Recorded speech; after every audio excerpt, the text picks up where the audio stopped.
Welcome to today's story. Let's listen together. Let's read together.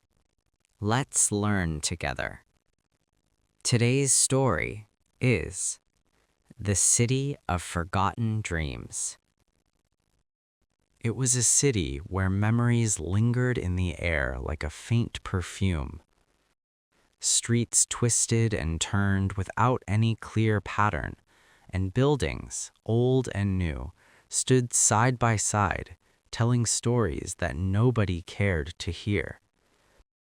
People walked quickly, heads bowed, as if every thought was a secret to protect. I arrived one evening when the sun was setting behind jagged towers. Shadows stretched long across the cobblestones, and a soft wind carried the distant murmur of voices. I had come in search of something I could not name, something I had lost long before I even knew it existed. The hotel I stayed in was small and unremarkable, yet there was a quiet charm to it.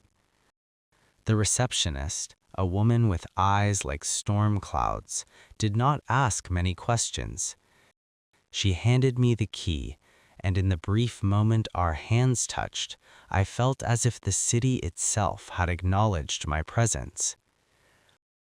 I walked through the streets at night. Neon signs flickered, casting kaleidoscopic reflections on wet stones. The scent of bread and roasting coffee mingled with the tang of rain on metal roofs.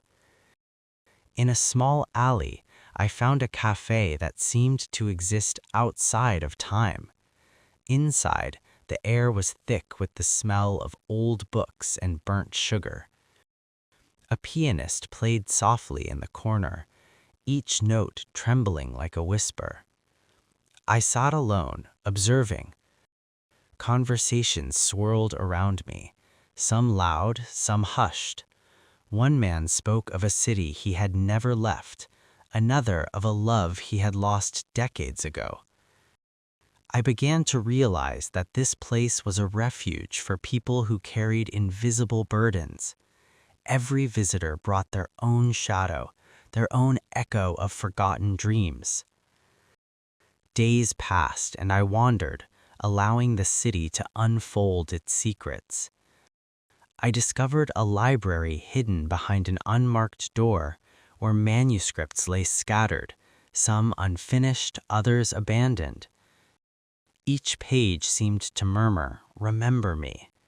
I spent hours reading, losing myself in the labyrinth of stories that had never reached their end. One evening, I climbed a narrow staircase to a rooftop garden. The city stretched endlessly below, a mosaic of lights, movement, and forgotten hopes. I met a woman there, her hair like autumn leaves, her voice calm and precise. She told me that this city only revealed itself fully to those who were willing to confront their own silence.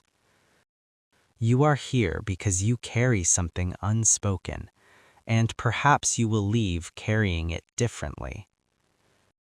Her words stayed with me. I began to walk with intention, not merely drifting.